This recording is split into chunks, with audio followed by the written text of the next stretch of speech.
take my Lambo. I'll put on a tight show. You sure you can handle? We be faster than Django.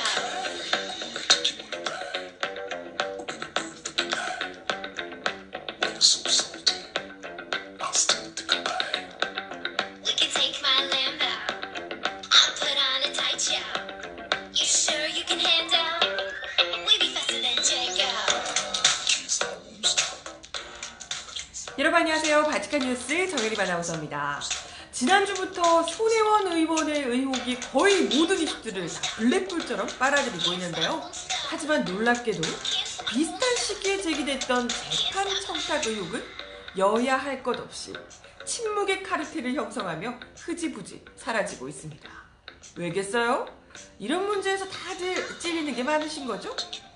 이런 식으로 대충 뭉개면서 결국 사법개혁에도 또 눈 감아버린 것 아닌지 우려의 목소리가 커지고 있습니다. 오늘 바치칸 뉴스 이야기로 시작해볼게요. You sure you can handle? We be faster than Django.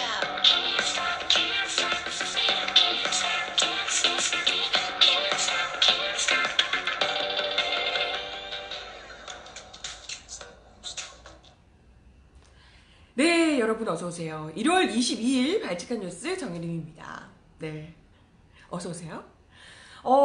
지난주에 사실 터졌던 가장 큰, 여러 가지 이슈들이 있겠지만, 북미 정상회담 얘기도 있고, 많지만요. 국회에서 굉장히 좀 뜨겁게, 핫하게 터졌던 뉴스는 두 가지가 있는데요.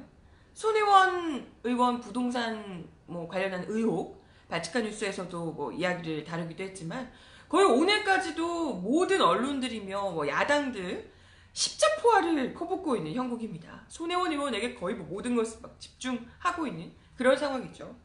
그런데 정말 이상하게도 같은 당 의원인 서영교 의원의 재판 청탁 의혹, 여야 할 것 없이 다들 쉬쉬하고 있는 분위기란 말이에요. 이게 대체 왜? 설마 정말 여야 할 것 없이 재판 청탁을 그동안 숱하게 해왔던 것 아닌가? 이런 얘기가 나오고 있습니다. 의심스러운 부분이죠. 이 논란은 서영교 의원이 국회 법제사법위원회 위원이던 2015년 국회에 파견 중이었던 김모 부장판사를 서울 여의도 의원회관 의원실로 불러서 지인의 아들, 자신의 지인의 아들에 대한 사건을 선처해달라고 청탁한 혐의를 받고 있습니다.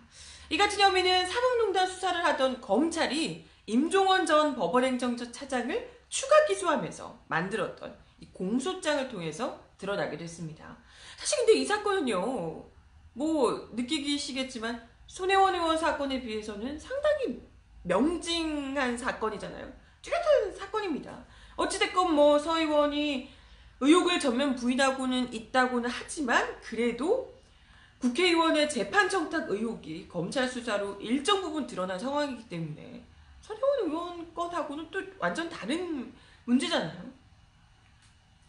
핵심은 양승태 대법원장 시절에 상고법원 설치 관철을 위해서 그때 사법부가 의원들의 재판 민원을 일종 이것도 똑같이 거래인 거죠. 재판 거래를. 입법 로비를 그야말로 여야 가리지 않고 했더라. 이런 부분인 거고요. 너무나도 지금 우리가 간절하게 바라는 이 사법농단 문제를 제대로 파헤치고 그에 대한 책임자를 처벌하는 문제와 너무나도 제대로 맞닿아 있는 사건입니다. 근데 이런 정말 중차대한 사건을 두고 상당수 언론들은 손혜원 의원은 집중적으로 보도는 하는데 상대적으로 이 재판 민원 관련해서는 상대적으로 작게 취급하는 정도가 아니라 거의 손혜원 의원 관련한 보도가 나오는 것에 비하면 완전 침묵하고 있는 수준이 아닌가 이런 생각이 들기도 하고요. 국회 역시도 마찬가지입니다. 지금 더불어민주당은 자기 당 의원인 거잖아요. 자당 의원이다 보니까 아예 관행이었다며 자기 당 의원 감싸기에 나선 상태고요. 관행이었다고. 관행이었으면 다른 의원들도 다 그랬다는 얘기인가? 더 웃긴 건 지금 손혜원 의원 사건에 그토록 열을 올리고 있는 이 자유한국당이 재판거래 의혹에는 너무나도 소극적으로, 자유한국당 그런 분들 아니잖아요. 너무나도 소극적으로 나오고 있다는 겁니다. 왜겠어요? 왜겠습니까?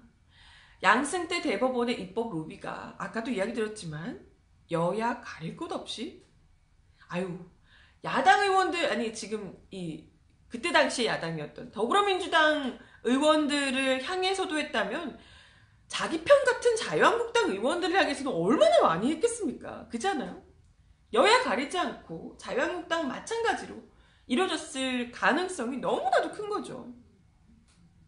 자유한국당이 이상한 대응 한번 볼게요. 어떻게 이상하게 구는지. 지금 자유한국당이 지난 17일에요. 국회 윤리위원회에 손혜원 의원에 대한 징계 요구서를 제출합니다. 징계해달라고. 손혜원 의원의 이 의혹이 너무나도 위중하니, 심각하니 징계를 해달라고 징계 요구서를 제출합니다. 하지만 재판 청탁 의혹이 제기된 서영교 의원에 대해서는 징계를 요구하지 않습니다. 그런 분들 아니잖아요.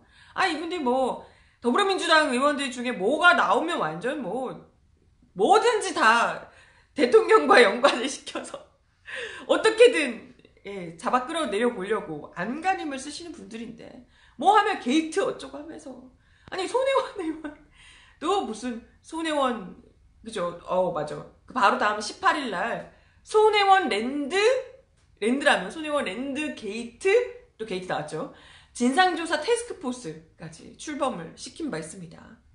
어마어마하죠. 이걸 어떻게든 최대한 일을 이만큼 키워보려고 완전 막 안간힘을 쓰고 있는 상황인데요. 그런 가운데서도 서영교 의원에 대한 대응조차는 전혀 없었다는 거예요. 자유한국당 차원에서요. 왜 그러겠습니까? 계속해서 이야기를 드리지만 재판 청탁과 관련해서 자유한국당 의원들이 결코 자유로울 수 없기 때문이죠. 이미 자유한국당 의원들 이름 거론이 됐죠. 자유한국당 물론 이제 서영교 의원에 가려져서 크게 부각되진 않았지만 사실 이 임종원 전 처장의 추가 공소장에 이군현, 노철래 전 의원 등 자유한국당 전현직 의원들의 이름도 같이 올라와 있었다는 겁니다. 이게 참 그래요. 보통 이런 거 터지면 이 좀 진보 진영에 있거나 민주진보 진영에 있는 사람들이 이런 일이 터지면 국민들이 더 배신감을 느끼고 더 충격을 받죠. 안 그럴 줄 알았더니 이런 게 있잖아요. 자유한국당은 일단 뭔 이상한 짓을 해도 자유한국당이니까 우리가 그러면 안 돼요, 여러분. 이렇게 익숙해지면 안 돼. 자유한국당이 이랬다고 하니까 자유한국당은 분명히 그럼직하지. 걔들 너 또 그랬어? 약간 이런 반응. 그냥 별것 아니라는 식으로 우리가 이렇게 넘어간단 말이죠. 그죠? 이게 이러면 안 되는데 자유한국당 의원들이 또 이렇게 나오니까 우리가 이제 서영교 의원에만 막 집중을 하니까 이 두 사람 얘기에는 거의 지금 왜 가려져 버린 거죠. 제대로 나오지가 않고 있습니다.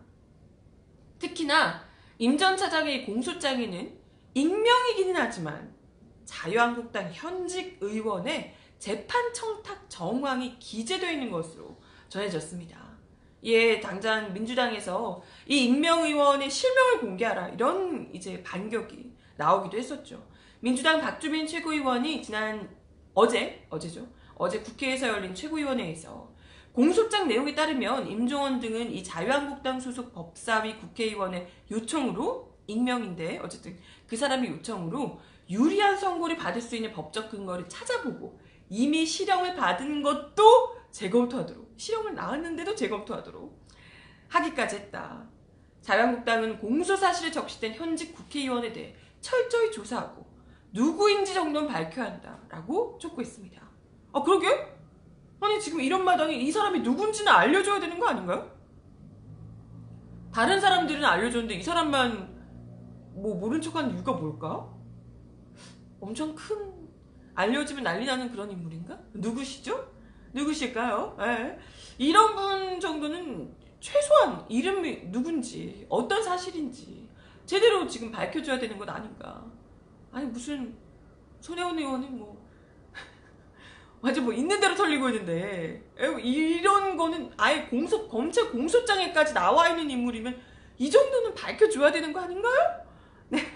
아무튼 이러다 보니까 자유한국당이 지금 뭐 나와 있는 의원들이 더 지금 뭐 상당하다 보니까 지금 손혜원 의원 관련해서는 있는 사실 없는 사실까지 다 끌어다 그냥 공격을 하고 있는 반면에 자기들도 같이 엮여있는 혹은 더 많이 있을 것으로 추정이 되는 이런 이 재판 거래 관련해서는 뭐 일절 공세를 거의 뭐 자제하거나 아예 침묵하고 있는 수준을 지금 보여주고 있다는 겁니다. 자유한국당이 원래 그 아예 윤리위 제소 명단에서 서 의원을 아예 제외시켰다가 그게 논란이 되니까 뒤늦게야 어제야 윤리위 회부 및 기타 법적 조치를 취하겠다고 뒤늦게 밝히기도 했습니다. 네, 자유한국당이 보통은 이런 사람들이 아니잖아요. 아시다시피. 근데 언론들이라도 그렇다면 이런 여야 할 것 없는 침묵의 카르텔을 좀 비판해야 될 텐데 언론들도 지금 뭐 거의 손혜원 파문에만 열을 올리고 있더라고요.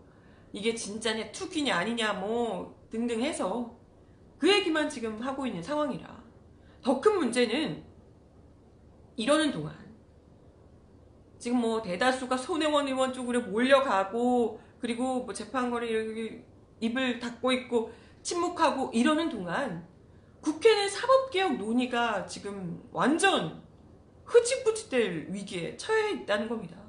아니 사법개혁하자고 얼마나 우리가 그토록 애써 왔는데 사법농단 지금 양승태를 처벌할 수 있을 것이냐 말 것이냐 지금 이러고 있는 상황인데 이 지금 사법농단을 기점으로 법관들 탄핵 그리고 특별재판부 도입 등 사법개혁 논의를 계속해서 주도해왔던 민주당이 지금 난데없이 지금 서영교 의원 의혹이 터지니까 갑자기 이제 이 의혹을 두둔하면서 슬그머니 뒤를 빼고 있고요. 자유한국당은 뭐 이전에도 그랬지만 아예 뭐 사법개혁의 의지가 없었던 정당이잖아요. 같이 둘이 그냥 짝짝꿍이 맞아서 사법개혁 논의가 아예 뒷전으로 밀리게 되는 건 아닌가 이런 지금 우려가 계속해서 나오고 있는 겁니다. 실제로 민주당이 지난해 10월에 특별재판부 도입과 법관 탄핵을 논의하겠다고 천명을 한 바 있는데요. 벌써 몇 개월이야 지금 3개월 정도 뭐 지나고 있는 상황입니다. 두 사안 모두 별다른 진척이 없다 그래요. 이 특별재판부 같은 경우에는 법안은 발의가 됐지만 제대로 된 논의가 시작되지 못했다고 하고요. 법관 탄핵 논의 역시도 마찬가지입니다. 민주당 내에서는 탄핵 대상이 될 법관을 걸러내기 위한 기준을 나름대로 마련하면서 좀 실무 작업을 마친 상황이지만 여전히 다른 정당들, 자유한국당 분명히 뭐 안 하려고 할 테니까요. 의견 교환이 좀 이루어지지 못하면서 계속 지지부진한 상태라고 하네요. 속이 터지죠. 정치권 안팎에서는 서영교 의원의 재판 청탁 의혹에 대해서 이건 역시도 사실 사법농단이랑 다를 바가 없다. 자신의 기득권을 이용해서 재판에 개입한 사건이기 때문에 사실상 그죠. 이렇게 사이즈가 재판 거래한 사이즈가 좀 다르다는 거지. 어찌됐건 이건 사법농단과 다를 바가 없는 사건이다. 이렇게 이제 비판의 목소리가 나오고 있고요. 그리고 관행이라는 이름으로 여야 할 것 없이 재판 청탁을 하고 또 이런 사안이 드러났음에도 불구하고 사실상 침묵으로 일관하고 있는 거대 양당의 태도에 대해서도 쓴소리가 이어지고 있습니다. 지금 건국대 로스쿨 교수 한상희 교수께서 저희 민중예술위와의 통화에서 이런 지적을 하시더라고요. 민주당이 관행이었다 이렇게 얘기를 하는데 이게 만약에 정말 관행이었다면 이건 정부 여당이 내세우고 있는 적폐청산 기조에도 정말 맞지 않는 태도다라는 거고요. 정말 이게 관행이면 양승태 이 사법부의 그간의 행동들도 다 관행으로 눈 감아줄 수 있는 사안이 돼버린다는 거죠. 이게 안 된다는, 이렇게 할 수 없다는 거죠. 이 자체가 관행이라는 이름으로 위법이 횡행하게 만들어주는 것, 그 자체가 그토록 정부 여당에서 주장해왔던 적폐 그 자체라는 거죠. 네.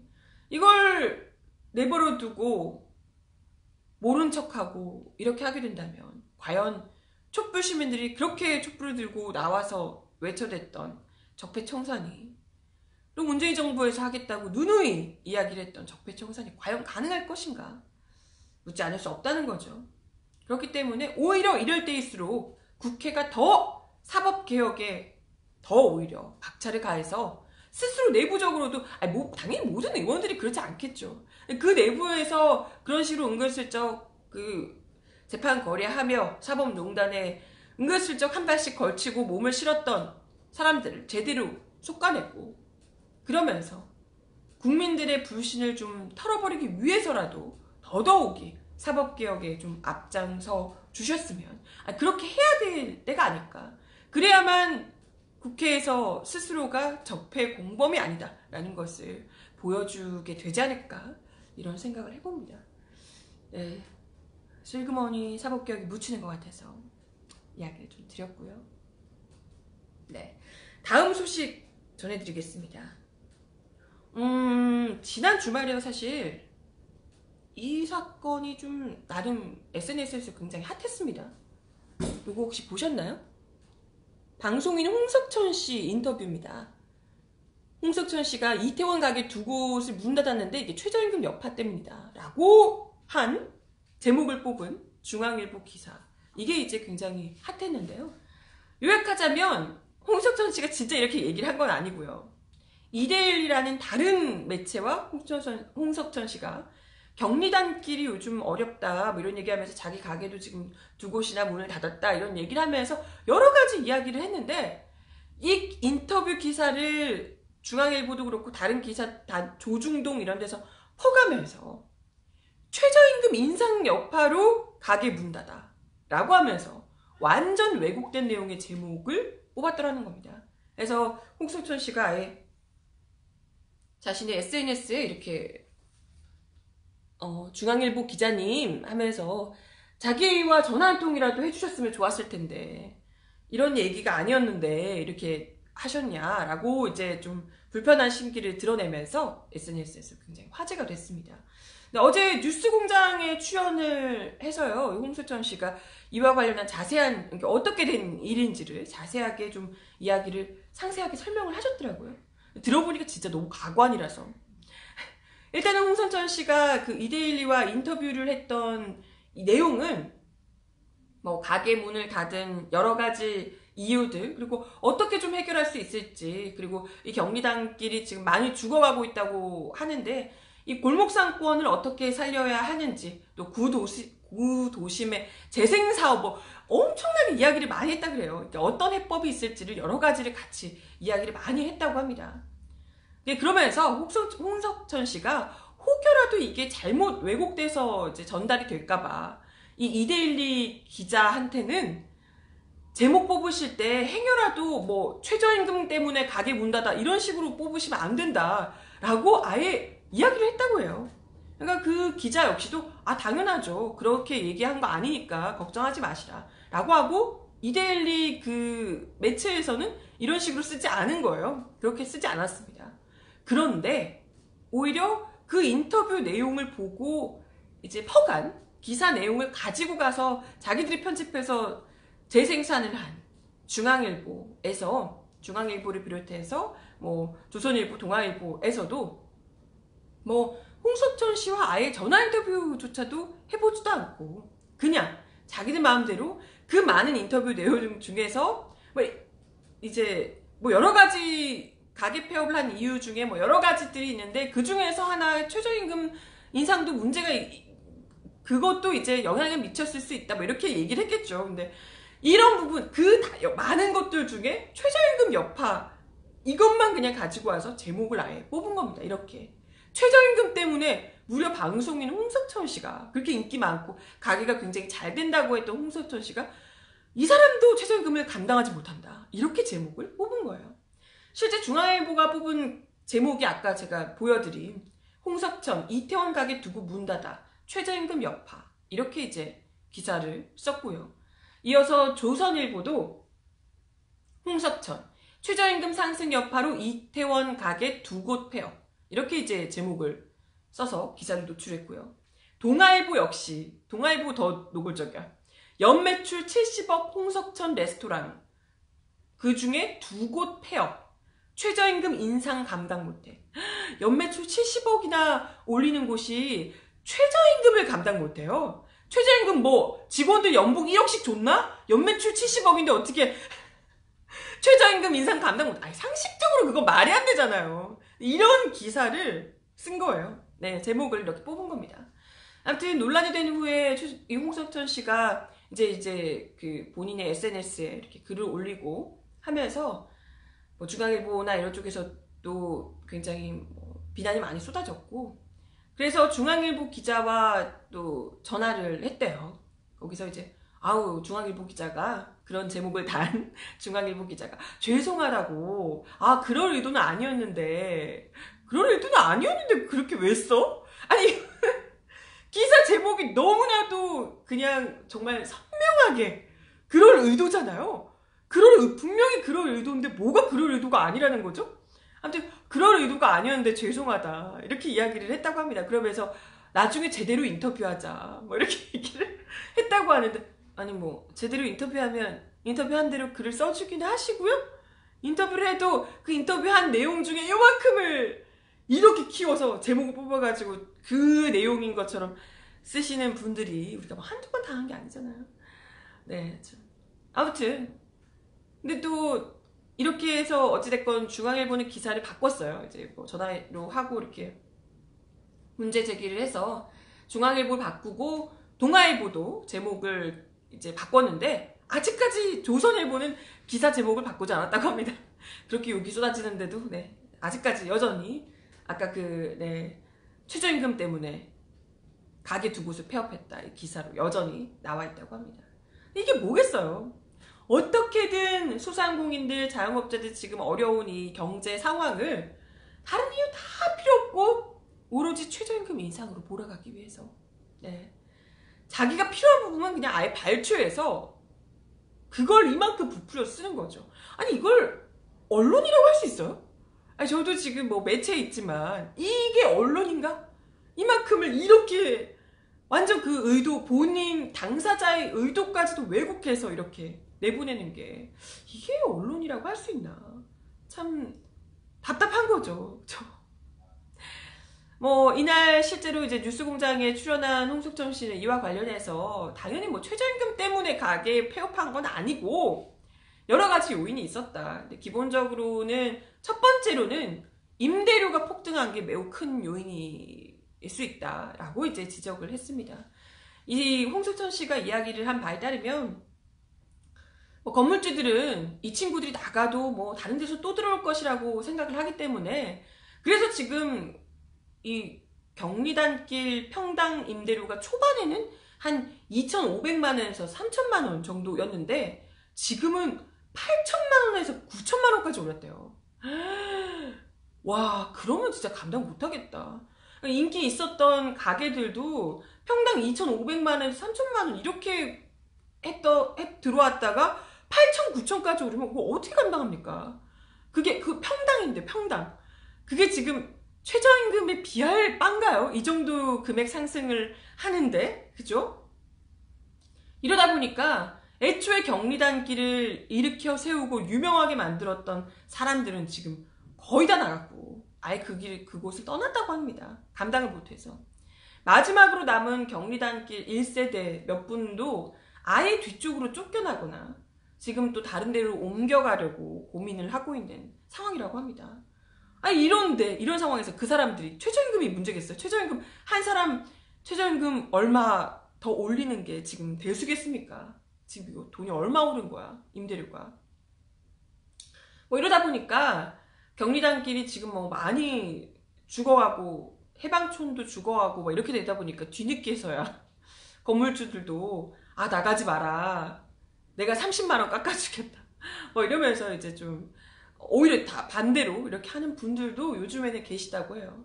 그래서 글쎄 뭐 모든 건물주가 또 그렇진 않을 테지만 어찌됐건 상당수가 또 그렇거든요. 인근에서 바로 옆이 그만큼 뛰었다고 하는데 우리도 그러면 좀 더 올릴까 이렇게 하는 분들이 계실 텐데 그 수준이 너무 지금 도를 넘어선 거죠. 사실 경리단길뿐만이 아니라 대다수의 자영업자 이런 분들이 임대료로 어마어마한 금액을 쏟고 있잖아요. 그래서 사실 최저임금 문제도 최저임금 문제지만 최저임금에 대한 감당해야 되는 부담, 자영업자들이 이런 부분들도 물론 있겠지만 그것과 뭐 비교할 수 없을 정도로 임대료 문제가 너무나도 심각하다. 이런 이야기들을 굉장히 많이 했었죠. 그간. 아무튼 뭐 홍석천 씨가 자기도 임대인 임차인 자기도 빚으로 건물주가 돼서 임대인 임차인 양쪽을 다 이해할 수 있는데 착한 건물주들도 분명히 있다. 어찌됐건 늦었지만 지금 너무 많이 죽어가고 있어서 늦었지만 그래도 잘 모여서 상의를 해야 될 것 같다 이렇게 이야기를 했다고 합니다. 이런 인터뷰를 아마 이데일리와도 이런 비슷한 얘기를 하지 않았을까 싶은데 어쨌든 이런 내용을 어떻게 최저임금 때문이다 이렇게 기사를 뽑을 수 있는지. 네. 이거는 본인이 보고 싶은 것만 보는 수준이 아니고요.